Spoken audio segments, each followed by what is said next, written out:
Antonoaldo Neves has his plate really full.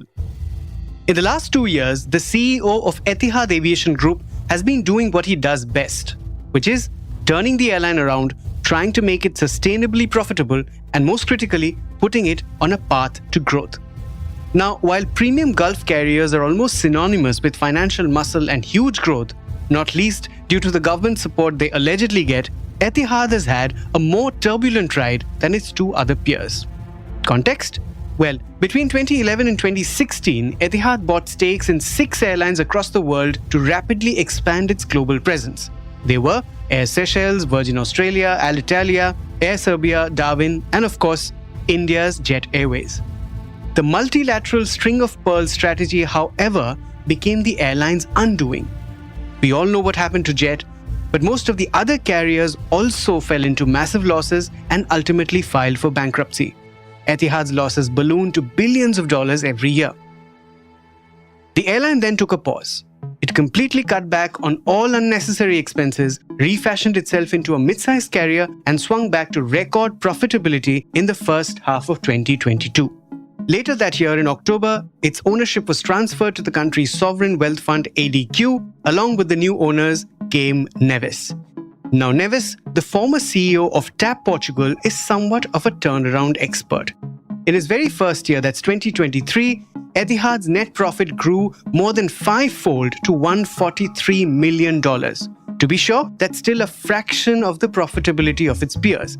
$5.1 billion clocked by Emirates in 2023 and $1.7 billion by Qatar Airways. Still, Neves has considerably strong ambitions for the airline.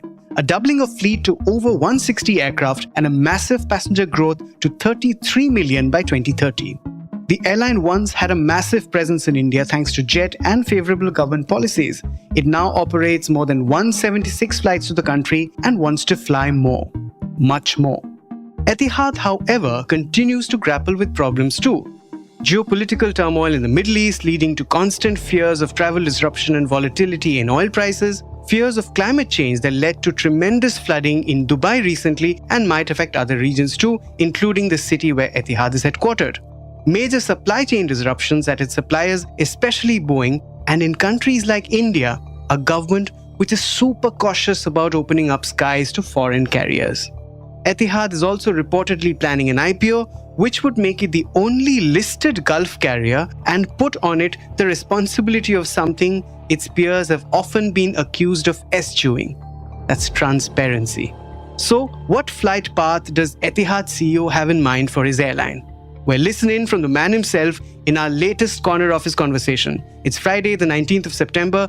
I'm joined by my colleague Forum Gandhi in welcoming Antonoaldo Neves in this very special episode of The Morning Brief.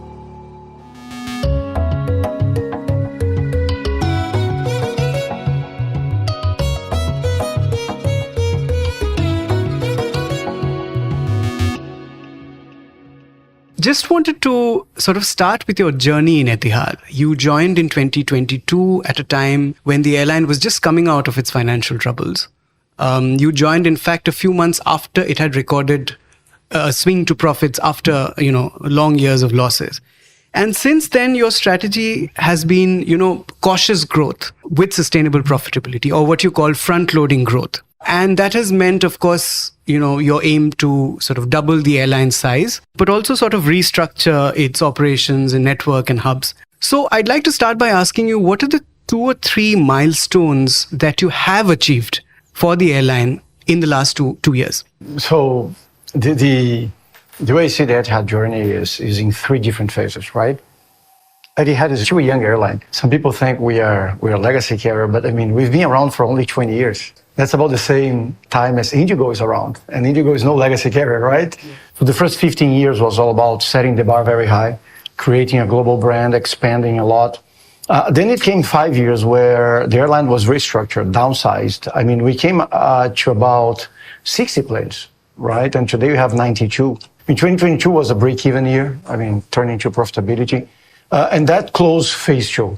Phase 3, we invested a lot of time trying to understand what would be the plan for the future. We could stay as we were, but we found a way to restructure the network, right? To make a different bet. in the airline so that we could go in a profitable way. So I would say that the first thing was actually the first milestone was to get alignment with the shareholder, right? That, look, this is the way to go. And to do that, we need to restructure the hub, we need to buy new planes, and we need to double the bet in some markets. Mm-hmm. The second thing that I believe it's really, really important for Etihad was actually to double our capacity in India. When we started about 2 years ago, there were a lot of seats left in the bilaterals that we have with India. And we took all those seats. I mean, we doubled the capacity in 2 years to India. I mean, today we have 175 flights a week. I mean, and we're very happy with the performance that we have here, 11 destinations.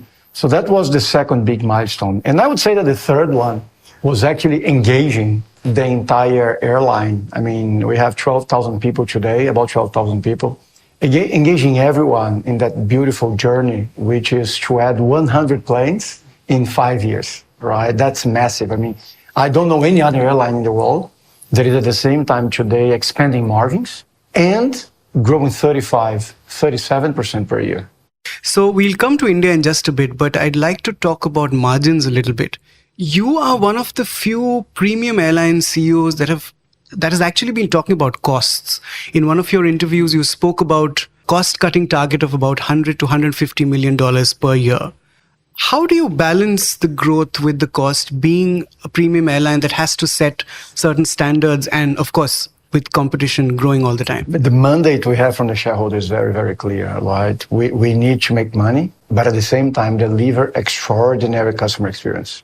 I mean, there are many ways to cut costs, right? What I really pay attention is what we call unit cost, CASK, right? I mean, we have reduced our unit cost 8% 2 years in a row. And the biggest cost an airline has is an empty seat. And we had about 15 planes parked. That's cost. So the day I fly the planes, right, I get more revenue and then margin expand, right? We're double catering from Abu Dhabi to India, right? Makes no sense, right? I can buy water in India. I can buy sandwich in India. I can buy a very nice meal in India. I mean, next year, we're going to be doing 1.6 million meals from India. 1.6 million meals that are made in India, right? So, and guess what? We got a better deal. Efficiency in an airline, cutting costs in an airline is not delivering worse customer service. Our productivity on the pilot side is growing a lot, right? We're going to be the first airline in the world that is going to have pilot commonality between the 380s and the 350s. So it's about efficiency. I mean, we're not hiring anyone in headquarters. And we grew 35 to 40% this year. Next year, we're probably going to be growing 20%. And I'm not going to hire anyone in headquarters. So you see what I mean? It's when I put $100 million target on the table, it's actually on a relatively basis. It's not on an absolute basis. Because on an absolute basis, my costs are going to go up because my scale is going to go up. When you talk about cutting costs as a strategy and to increase growth, how do you choose routes? Because you've also mentioned in the past that you are cutting down on routes which are not performing well.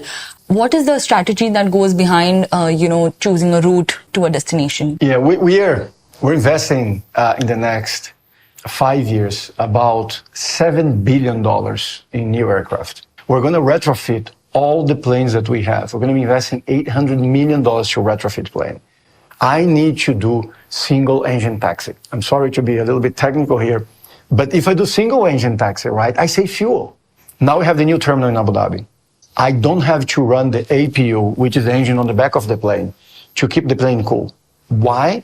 Because Abu Dhabi has sub-freeze cooling on each and every bridge.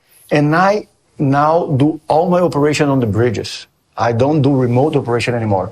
So I'm saving $15 million this year in fuel just because I moved to a new terminal. And also at the same time, when we see a destination, we pay a lot of attention to cost, but most important is revenue, right? I mean, there is no other thing in an airline that is more important than making sure that you fly to a profitable destination. Next year, and that's going to be very important to India, we're adding a lot of frequencies to Europe. But I also have to add more flights to Southeast Asia, right, and to other markets in the GCC so that I can feed. So when I choose, right, to add capacity, right, to a destination or to add a new destination, I have to see also how the network is balanced. one thing that we have changed a lot in the airline over the past 2 years is network balance is a CEO topic. Airlines are a network, right? And if you have the wrong network, you don't sell tickets. People think that customers, they buy prices.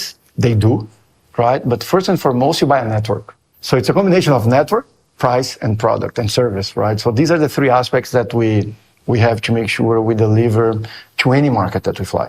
So speaking about India, you earlier mentioned that we go to only destinations which make money for us. So is it fair to assume that India makes money for Etihad? Yeah, it is fair. I would say that there is no destination today that we're flying to that we don't make money from a broad sense. So let me explain what I mean about that, okay? So when I start a new destination, right? The first day I lose money. Why? Right? Because one leg is going to be empty. Very likely, right? So there are markets that need time to mature. A market in our case is taking about 6 months to mature and become profitable. But I can say that today, on a 12-month rolling basis, we don't have any destination that is not performing. So all destinations that we have are performing. How much % of your overall profits come from India? Even if I knew that name by heart, I wouldn't share with you. I'm sorry for that. I mean, I wouldn't. I mean, it's very complicated, right? Because let me tell you something. I mean, how you allocate the revenue that I have in a flight from Bombay to Boston? What is the percentage that I allocate to Bombay? What is the percentage that I allocate in the other leg? So, I mean, of course, we pay a lot of attention to that, but we don't share profitability on a market-by-market basis because it's a very competitive information that we have. But when you say, and I'm quoting you from an earlier interview, that India is one of your top 3 markets, do you mean by in terms of revenue share? That In terms of revenue, yes, in terms of flows. In terms of flows, yes. When I say that, in terms of flow. Today, actually, Etihad is number 1 to Abu Dhabi from India, is number 1 to Europe, and is number 2 to the US from India. I would say that out of the top 10 markets that we have, to give you another figure, 5 are India, right? So for us. But if I were to ask you, then are there challenges in India in terms of cost that you still have to sort of overcome? I mean, our biggest challenge in India today is we need more capacity, right? I mean, my view is it's phenomenal, right? I was in India in 2008. I did the long-term planning for aviation development in Brazil. And I was a board member in the Brazilian airport company at that time. And I came here and I remember India was about 80 million passengers per year. And Brazil was 80 million passengers per year. Today, India is more than 200 million passengers per year, right? And Brazil is still 80 million passengers per year, right? Almost 15 years, more than 15 years after. I mean, my country could not manage to grow as much as India is managing to grow. So the country is doing extremely well. India grew a lot because there was a lot of liberalization internally. IndiGo could come, IndiGo could promote the market, right? Same phenomena happened in Brazil, right? I mean, now overseas, India needs to do the same, right? So we really need more. I mean, my biggest opportunity in India today is to add more flights, and we can add more cities in India. I mean, I have today 5 cities in India that I don't fly to, that I cannot fly to, that I would add flights today. I would cancel from other markets to add flights to these cities because these cities are underserved today.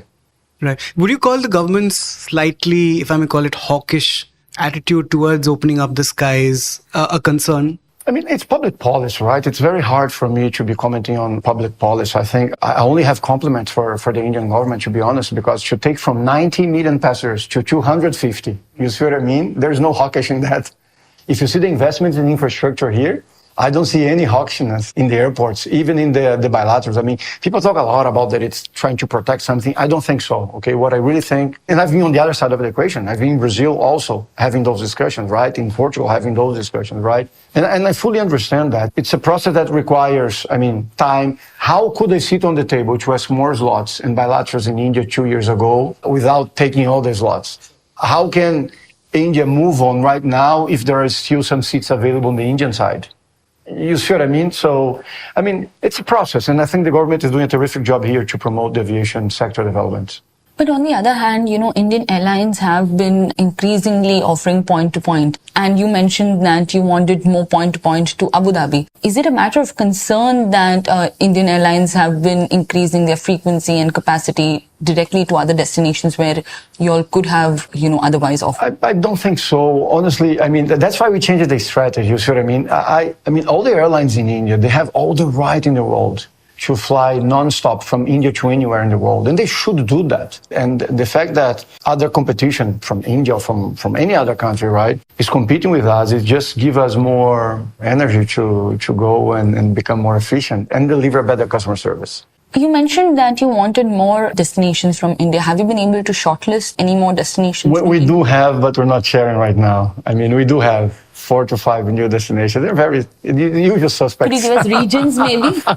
No, I'm sorry about that.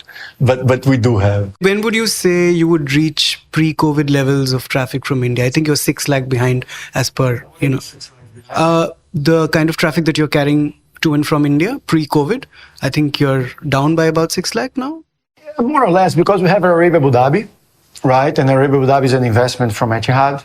So together with Arabia Abu Dhabi, we're doing more than pre-COVID today. Okay, coming to, I love the fact that, you sort of straddle wisdom from low-cost carriers, like no seat should go empty in a premium carrier. But then there are challenges which you can't grapple with, right? One of them is supply chain and what's happening with Boeing. Yeah, that's very hard. And you've said that it's a concern. My question is, since you're on a growth path, how more nimble-footed do you have to be in charting your growth plans when you're grappling with such volatility? Extremely nimble. I mean, the way we're today increasing aircraft utilization is a top priority for me.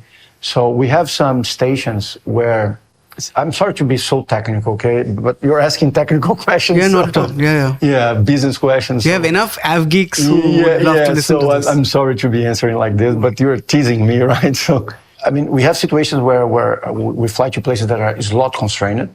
And the way we turn the plane, we had the plane sitting on the ground for 12 hours. So we have released over the past year, just by turning better the planes, 3 wide bodies, incremental to the network. So efficiency is extremely, extremely important gain.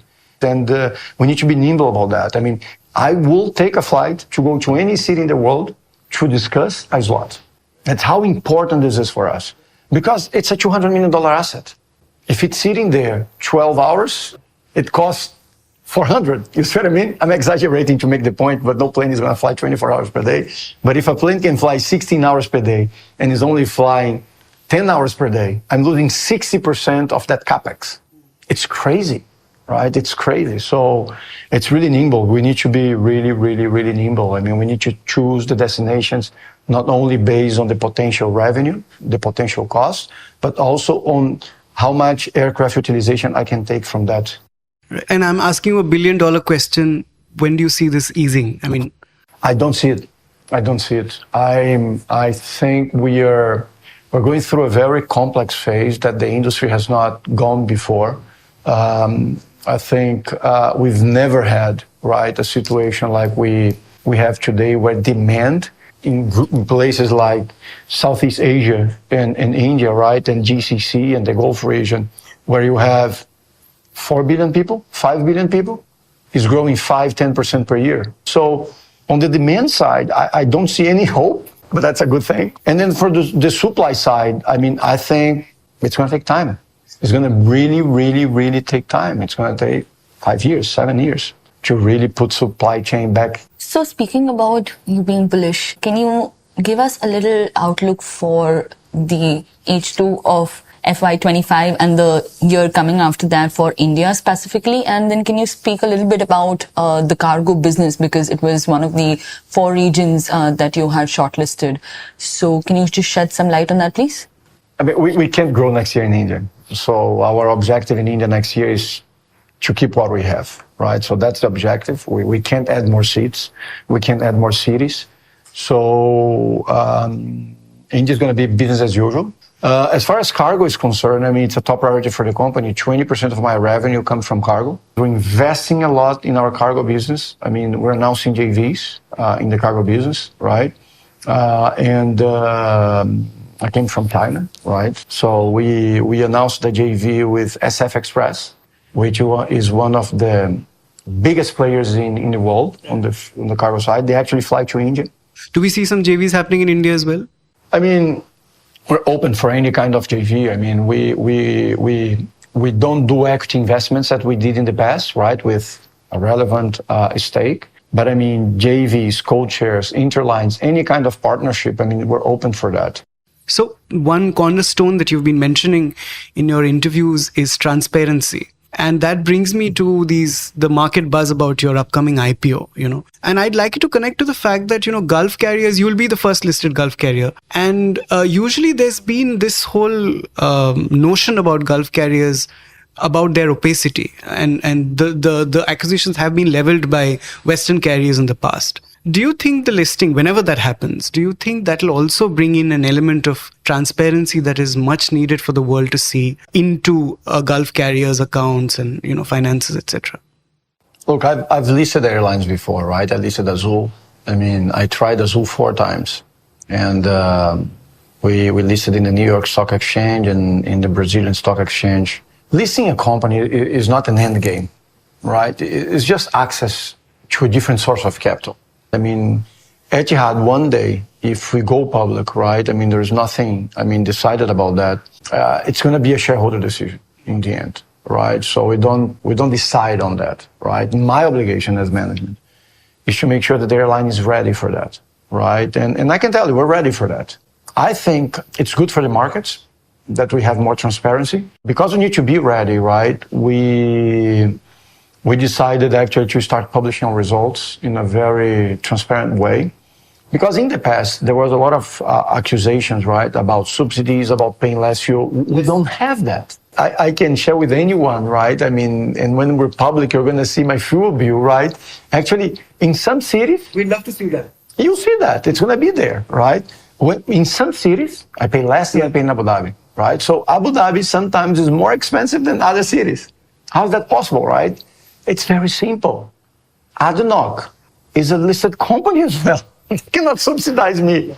I mean, you see what I mean? The Middle East has evolved a lot, right? These companies have other shareholders. How can you sell cheaper to, you see what I mean, related party transaction? No way. You see what I mean? So we don't take subsidies. I mean, and you're going to see that. What we do is we work hard for efficiency. And there is another thing, right? People discount that. We hire from all over the globe.